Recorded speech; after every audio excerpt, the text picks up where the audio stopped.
வணக்கம். இன்றைய அறிவியல் செய்திகள். விமானத்தில் எடுத்துச் செல்லக்கூடாத பொருட்கள் எவைகள்? லைட்டர்கள், செல் பேட்டரிகள் மற்றும் கத்திகள்.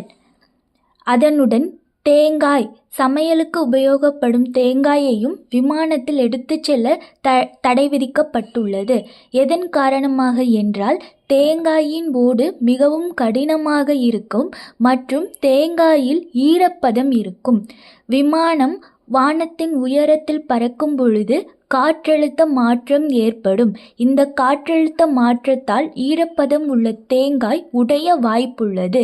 எனவே விமானத்தில் தேங்காய் எடுத்துச் செல்ல தடை விதிக்கப்பட்டுள்ளது.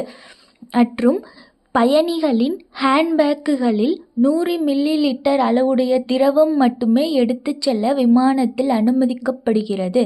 ஆனால் ஒரு தேங்காயினுள் 100 மில்லிலிட்டரை விட அதிகமான திரவம் இருப்பதனாலும் இதை ஒரு காரணமாக கருதி விமானத்தில் தேங்காயை எடுத்துச் செல்ல தடை விதிக்கப்பட்டுள்ளது. மற்றும் தேங்காயை ஆயுதமாகவும் பயன்படுத்தலாம். இது விமான பயணிகளின் பாதுகாப்பு தன்மையை உறுதியற்றதாக மாற்றுகிறது. அதனுடன் தேங்காயின் உள்ளே மறைத்து வைக்கப்பட்டு வேறு ஏதேனும் பொருட்களை எடுத்துச் செல்லலாம். இதையும் ஒரு காரணமாக கருதி விமானத்தில் தேங்காயை எடுத்துச் செல்ல அனுமதி மறுக்கப்படுகிறது. இது போன்ற அறிவியல் செய்திகளை தெரிந்து கொள்ள நமது சேனலை சப்ஸ்கிரைப் செய்து கொள்ளவும். நன்றி.